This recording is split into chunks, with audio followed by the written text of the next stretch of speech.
పని చెయ్యవలసి వస్తే ఎలా చెయ్యాలి, ఏ పని చెయ్యాలి, ఈ రెండిటిలో వ్యక్తి స్వేచ్ఛ ఉండదు.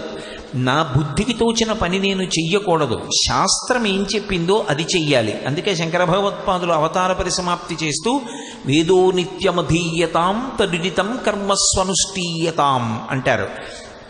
ప్రతిరోజు వేదం చదువుకోండి, వేదంలో ఎలా చెయ్యమని చెప్పబడిందో అలా చెయ్యండి. అంతేకాని నా బుద్ధికి తోచింది కాబట్టి నేను ఇలా చేస్తానన్నవాడు గమ్యాన్ని చేరలేడు.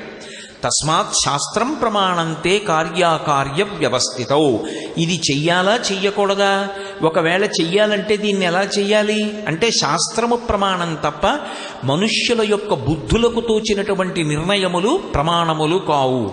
కాబట్టి అటువంటి శాస్త్రప్రోక్తమైనటువంటి ధర్మాన్ని అనుష్ఠించి చూపించి ధర్మాన్ని అనుష్ఠించినటువంటి వ్యక్తి ఎంత గొప్ప స్థితికి వెడతాడో నిరూపించినటువంటి అవతారం శ్రీరామావతారం. అందుకే త్రేతాయుగం వెళ్ళిపోయింది, ద్వాపరయుగం వచ్చేసింది, ద్వాపరయుగం వెళ్ళిపోయింది, కలియుగం వచ్చేసింది. కానీ ఇప్పటికీ రామ కథకి, రామనామానికి ఉన్నటువంటి ప్రఖ్యాతి అంత గొప్పది. రాముడు